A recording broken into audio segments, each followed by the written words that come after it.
Hopefully I'll be clear and can get through the next 25-30 minutes. So good morning. I'm Rod Lockhart, the Managing Director of Lendinvest Capital. Lendinvest is a real estate lending business based in the UK. We provide finance to UK property developers and investors, and we have investors into our funds and investing with us from all over the world. Our business was set up post-financial crisis in 2008 and set up to fill the void that was being left behind by the mainstream banks as they were exiting the UK real estate lending market. Since 2008, we've lent over £750 million to UK real estate. I think that's about 4 billion shekel. And we currently have a portfolio of £350 million, as I said, lent against UK real estate and lent to UK property developers and investors. So the presentation this morning, I'd like to present in two parts. First of all, we're going to provide an overview of the UK residential property market. That's the part of the market that we focus on. So we're focused on the residential market, not the commercial property market. Now, I'll provide a bit of a macroeconomic, bit of an overview as to that market. But clearly the interesting thing that's happened is in June of this year, the British people decided to vote to leave the European Union, and that had a profound impact on global markets, sent the global markets into shock, and clearly in the UK we have uncertain political environment, and I'll look at the impact that that's had on UK real estate in particular.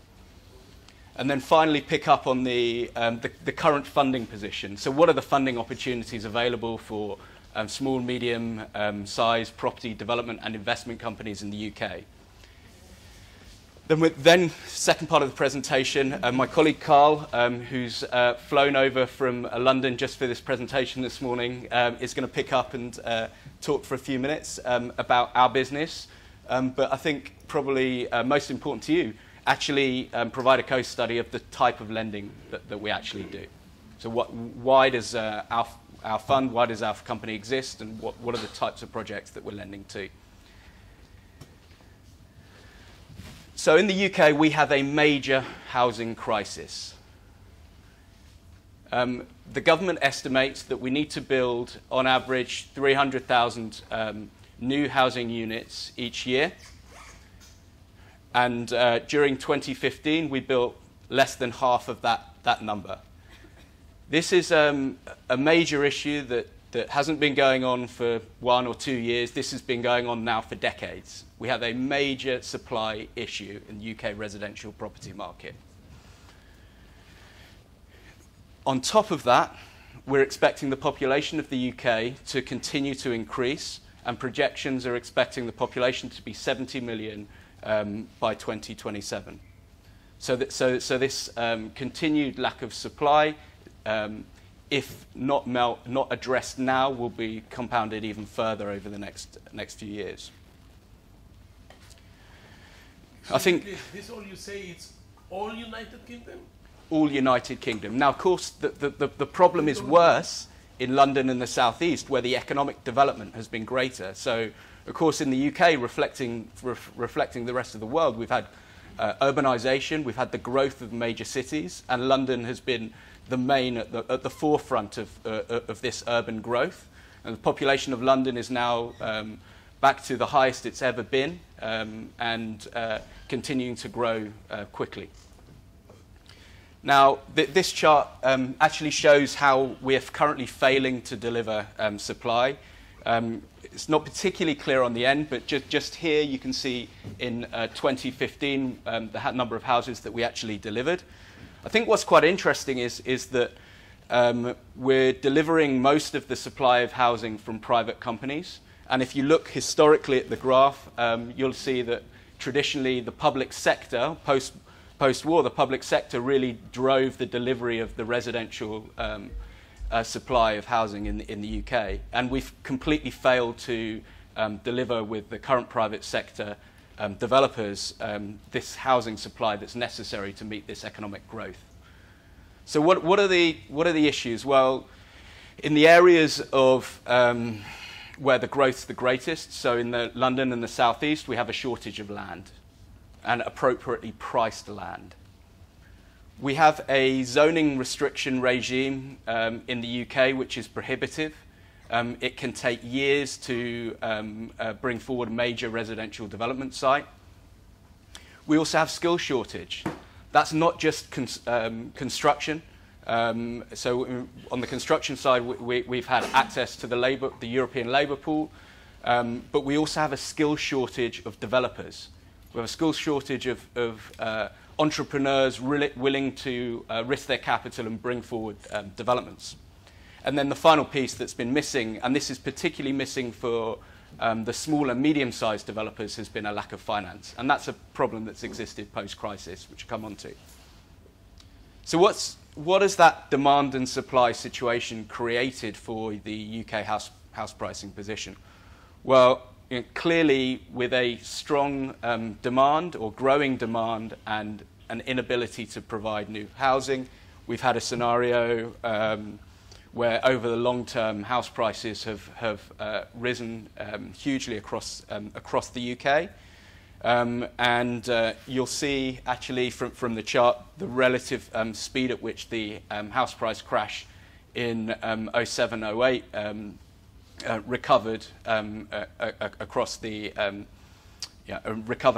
UK. Now clearly that tells very different stories by location. So we had a huge recovery in London where the economic growth and the growth was greatest, and then in other parts of the UK there's been a decline and less of a recovery. Now the chart here breaks down some of those regional variations, but you'll see actually relatively sustained growth from this is the house price growth in 2015. So for the whole year of 2015, you'll see relatively sustained growth across most of the UK cities. Of course, Aberdeen stands out. Now, Aberdeen is an oil town, and clearly the oil price has plummeted, and Aberdeen has been severely impacted as a consequence of the weaker oil price. You'll see London, Cambridge, Oxford, southeast towns at the higher end of the growth, driven by the economic growth in those areas. So what's been the impact of Brexit? Well, prior to the Brexit vote, you heard in the UK the government talking about the major impact of the economy of a vote to leave the European Union. You heard about talk of the pound collapsing. You heard talk of inflation in the UK rising and interest rates rising as a consequence of inflation rising, and clearly a much weaker economic outlook. So what's actually happened? Well, the first thing that happened is the pound devalued against major currencies, and that devaluation was significant, and currently around 10% devaluation against the US dollar. Today? Yeah, it's very volatile at the moment. Yesterday, the UK government released some service sector data, and the pound actually recovered further because the data was very positive. So it is a very volatile currency situation, but it's about 10% devaluation against the US dollar. The next thing that's happened is clearly the projections for economic growth have come down. So in this period of unknown political situation, people are expecting less investment, and therefore the projections from economic growth have reduced.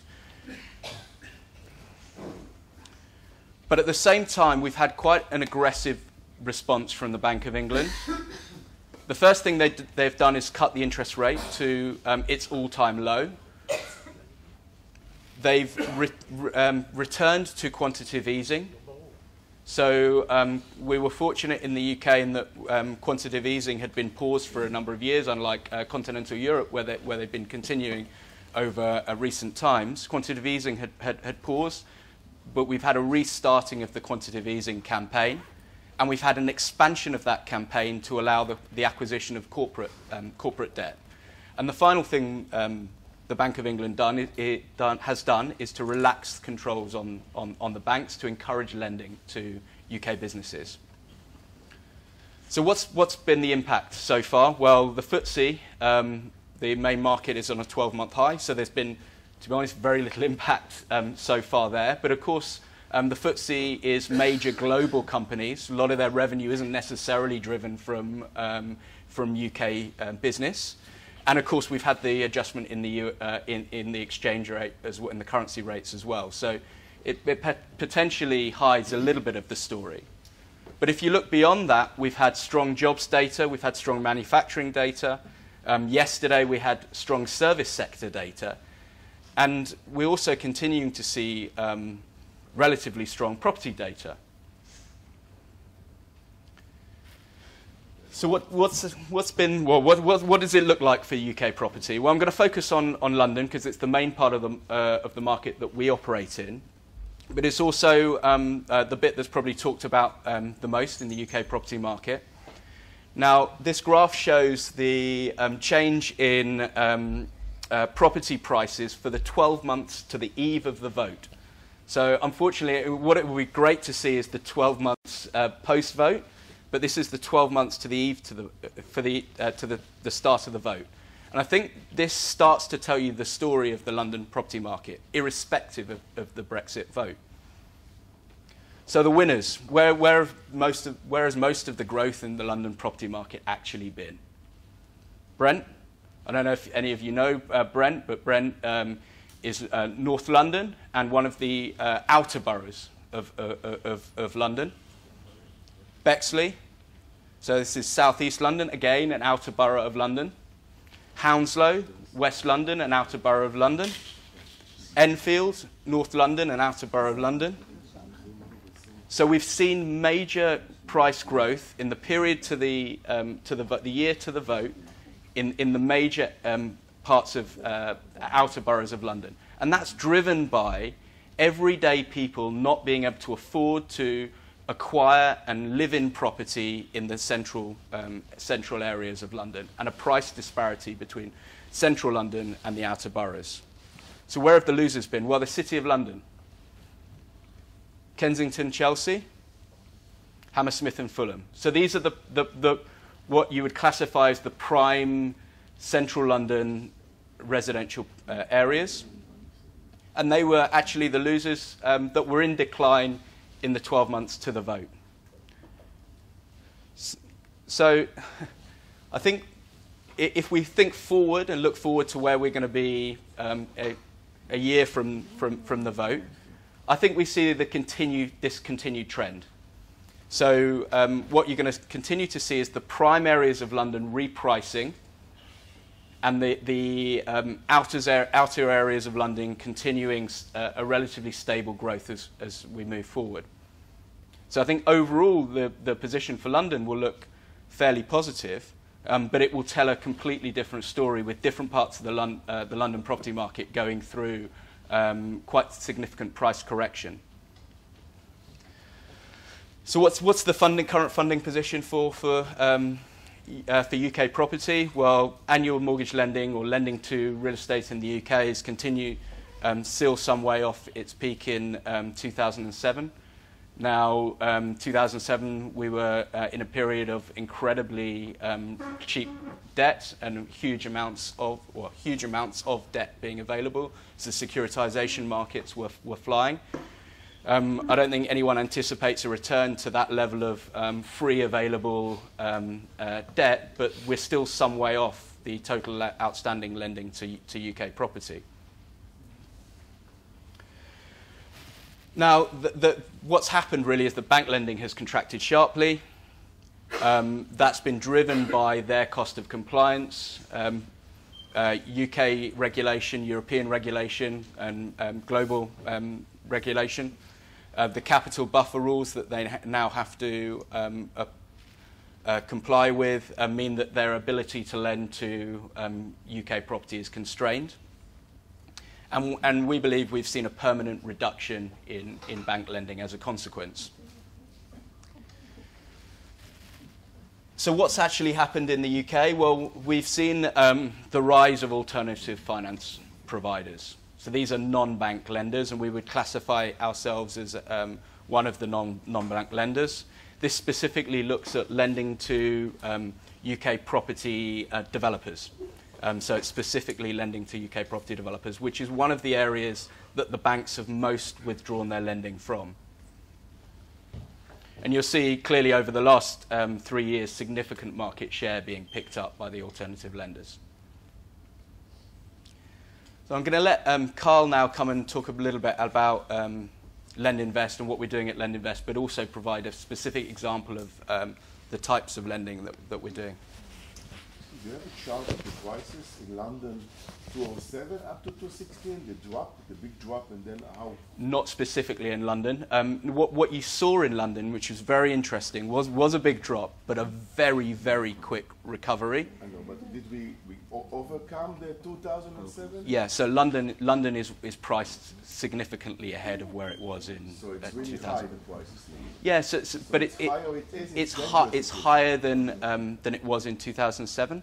But what you've seen is that really, looking at London is the wrong way of doing it. You've got to look at the specific parts of London, and it's the prime areas of London that were really fueled in their growth post-crisis, driven by investors from the Middle East, driven by the Chinese investors, and a huge flood of international capital flooded into buying mansion houses in Mayfair, large houses in Chelsea. We saw the Chinese buying big flat development blocks, a lot of them on the south bank of the river. So we saw huge international capital flowing in. And of course, the prices that they were paying were significantly higher than the domestic demand. So particularly for the new apartment blocks, the Chinese buyers buying it probably 20–30% higher than a domestic purchaser would pay for the similar apartments.